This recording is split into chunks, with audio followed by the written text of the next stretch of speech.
Y'all know the name.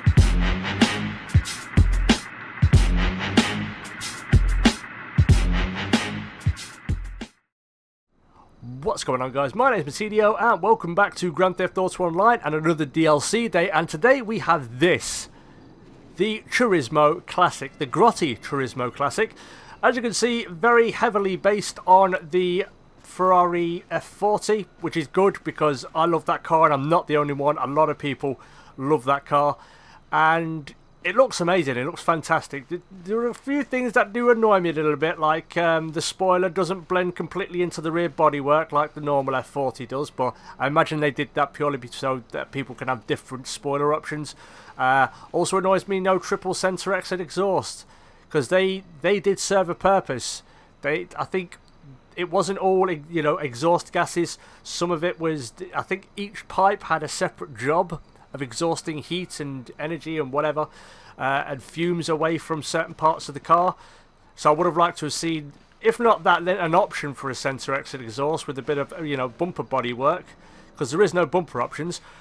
There's about 3 spoiler options. I think it comes out to 6 all told, because this rear center fin thing here, get that lined up, you can have that in primary or secondary, but it's the same spoiler. There are a few there are 3 or 4 bumper options, 3 or 4 bonnet options. There are some skirts options, which is basically just either primary or secondary colour, whichever you want. Also, there is 3 or 4 exhaust things, so there's a decent amount of options, but honestly, you're not going to want to change it much, because look, how can you improve on something like that? It just looks awesome. However, there are problems with it, and this is the major problem with this car, is that if we go and jump in this right now, and you look to the bottom right corner, you'll see it's in Sports Classics, and this is the decision I cannot fathom for the life of me. I can't figure out why this would be, who in their right mind would put this in the Sports Classics class. When you look at the Sports Classics, most of those cars, their inspiration, the inspiration of which those cars are based on, they're all from the 60s and, you know, the 50s and around that sort of era. This, based on the Ferrari F40, which ran production from, I think it was 87 or 88 to 90, I think it was 92, 93 or 94. I'm not sure. So you're looking at what? Nearly a 25 to 30 year gap in terms of thingy. And I would assume that the cars and what classes are going is based on the real life inspiration of what era they're from. That's what I would assume, you know, because I think the clue's in there, Sports Classics. And while this is a classic car, it was never a sports car. This was the hypercar of its era, along with things like the McLaren F1, the XJ220, the Lamborghini Diablo, and so on and so forth. So it annoys me that they put it in there, purely because, like I said, I don't think it should be in there. I think it should be in the supercars class. Is it going to do anything in the supercars class worthy racing-wise against the top-end cars? No. But I think it would have been good if they stacked the performance up against things like, you know, the Penetrator, the GP1, the Lamborghini, sorry, the Infernus Classic, for like a nice 70s and 80s sort of vibe. No, 80s and 90s, sorry. I'm getting all frazzled now because I'm so angry. So, yeah, I don't think they should have been in the Sports Classics class. I think it should have been stacking up well against them. And in addition to that, it's also going to destroy the Sports Classics class. This in particular is going to destroy it, because I've ran some testing, and you're going to see that in a minute, because I'm not going to do, as you can see, I've already bought it, I've modified it, and done all the bits and bobs that I wanted to it. So this video is purely going to be about where it stacks up in terms of a racing perspective. So instead of stacking it up against other Sports Classics cars, because I know it's going to destroy them, I put this up against a couple of supercars and also the Infernus Classic. So what I'm going to do now is I'm going to jump across and hand over to Future Matt, because he's going to do this commentary in a few moments, and we're going to see how it stacks up. because I think it's going to be quite interesting, and I think we're going to get a little bit of a surprise here. And I'm also going to be throwing in, not so much a lap, you're not going to see a lap of it, but I'm going to take the Sterling GT around a track, and I'm going to see how that stacks up against this and the Infernus and the, you know, not so much the other two, which I'm doing, but these two. And we'll see what happens, and then I'm going to make my conclusions. So I'm going to jump over there now. I'll be back in a second. Okay guys, so here we are. I am Future Matt, and we're at a recreation of Monza. We've got the Turismo, the Penetrator, the Infernus Classic, and the GP1. And while we can ignore the Infernus just a little bit, purely because at this point it is broken, there's a problem with the right rear wheel, where if you're taking a left turn and the load goes over to that side, it will spin out, and you can't recover from it. So until they fix that, we can kind of ignore that just for the time being, but I have put it in there just for a bit of a reference. But focusing on the Turismo, stacking up against the Penetrator and the GP1, the gap isn't all that big. Now, I say it's not all that big, it's about 1.5 seconds. You're going to see the lap times at the end. But honestly, I think the lap times, when you see them, it's gonna prove that this thing and the Infernus as well, they should be in the supercars category.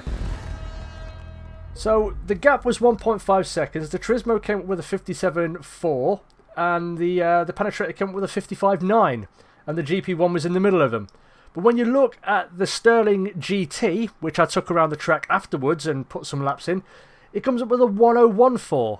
So the gap between the Turismo and the Sterling GT is 4 seconds over a lap that takes about a minute to complete. Put it over a longer lap, the gap's going to increase. It's just going to get bigger. And like I said, if you just give this maybe a little bit of a bump in the Infernus, a little bit of a bump, or maybe bring the Penetrator down a little bit in terms of performance, you'd have a nice little grouping of 70s and 80s supercars that'd be perfect to go up against each other in. You know, the racing community is big, and they do race, you know, not just categories but certain cars as well, like eras and so on. Myself personally, in my crew, we like to do that. So I think this would have been brilliant to have this thing in the supercars category with the Infernus, with the Penetrator, with the GP1, around about half a second of each other. That'd make for an awesome championship. A really enjoyable championship, but for some reason, which I still cannot fathom for the life of me, they put it in the Sports Classics class. And it's not the only time they've ballsed up putting a car in the wrong class. Or the right class, should I say. Remember back when we had the whole switch over from PS3 to PS4 and Xbox 360 to Xbox? We got, you know, new cars. We got the Dukes, which came back in. And there was also something called the Blister Compact. They put the Blister Compact in sports. Blister Compact. When we have a compact cars category. See what I mean? And it was never going to do anything in sports. I don't know whether they've changed it, but that's where it was initially. But that kind of proves my point, that whoever's making the decisions in terms of what cars go where in what category, they are a fucking idiot. They know nothing about cars. They know nothing. And I can't figure out the decision why they would put them in there. Somebody said, oh, well, you know, it's a classic car. It is a classic car, but it's not a sports car. This was a hypercar in its era. And it came from the same era as the Penetrator, as the GP1, as the Diablo. Sorry, the Infernus. I keep saying Diablo for that. But, like I said, the lap times show it as well. The Sterling GT, it was the class of the field in Sports Classics. It's 4 seconds a lap slower than this over a lap that takes about a minute to complete. Over the same lap, the Turismo is 1.5 seconds slower than the Penetrator. And the Penetrator is no slouch. There are going to be supercars that are going to be slower than the Turismo. So I can't figure it out. I don't know why they would have done something like this. I don't know why they would have put this and the Infernus in the Sports Classics category. There are so many other cars that you could put in there and create and put in there. You could put an old Porsche Spider in there in Sports Classics. That'd be great to see. You could pop that in there. That'd be brilliant. And that could stack up well against them. But they've just completely ruined the sports classics category, because if you like to jump on and just race and it comes up with sports classics and you've just got a Sterling GT or a Pigali and everybody else has got these, there's going to be no point. You're just going to quit out of it, because you know you're not going to get anywhere close to winning unless the people you're racing against just have no idea how to race. And even then it's debatable. They can make mistakes. They can make, let's say, a 2-minute lap. They can make 8 seconds worth of mistakes and still beat you to the finish line, potentially. So I can't fathom it. I can't figure it out why they would do this. Again, as I've said with the Blister Compact going through the sports class, it isn't the first time it's happened. And honestly, I think it's time Rockstar got off their arses and did a big old rebalance. Because the racing community is big, it's massive. The GTA racing community is huge. And I think they would appreciate a rebalance. Not necessarily in terms of the car's performance, all told. Some of them may need tweaking to bring them, you know, to balance them out against 3 or 4 others in the same category. But more so putting, like say, lower end supercars into the sports class, lower end sports cars into the coupes class. Having a bit more variety at the top end would be amazing, because you wouldn't jump into racing lobbies and find that everybody's got the same car. I find that boring. I like variety. That's why my channel, that's why I don't just play racing games relentlessly. It would bore the shit out of me. So variety is the spice of life, boys and girls. That's basically what I'm trying to say. And also, whoever makes the decisions at Rockstar with regards to what cars go into what class, they are stupid beyond words. The words haven't been invented to describe how stupid they really are. And if I ever met them, found out who they are, I would kick the stupid out of them for 3 hours. Back injury be damned. I would do it. It would be fun. I'd enjoy it. I wouldn't enjoy the pain afterwards, but I'd enjoy the process of doing it. But there we go. There's my conclusions. And I think I've shown that these cars do deserve to be in the supercars category. Like I said, a small bump for this, the Turismo and the Infernus, and maybe reeling in the Penetrator just a tad, get them to within half a second of each other, you would have there a 4-car awesome racing series. It'd be amazing. It'd be fantastic, in my opinion. And for those of you who are in crews that race, you may agree, because there's nothing worse than going into a racing lobby and finding everybody's got the same car, purely because any other car in the same category just doesn't stack up and it's not good enough. So there we go, guys.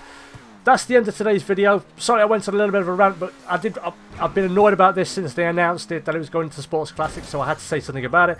So thank you everybody so much for watching. If you did enjoy the video, or if you have your own opinions, then leave a like and also a comment down below. If you're new to the channel, don't forget to subscribe for more content like this.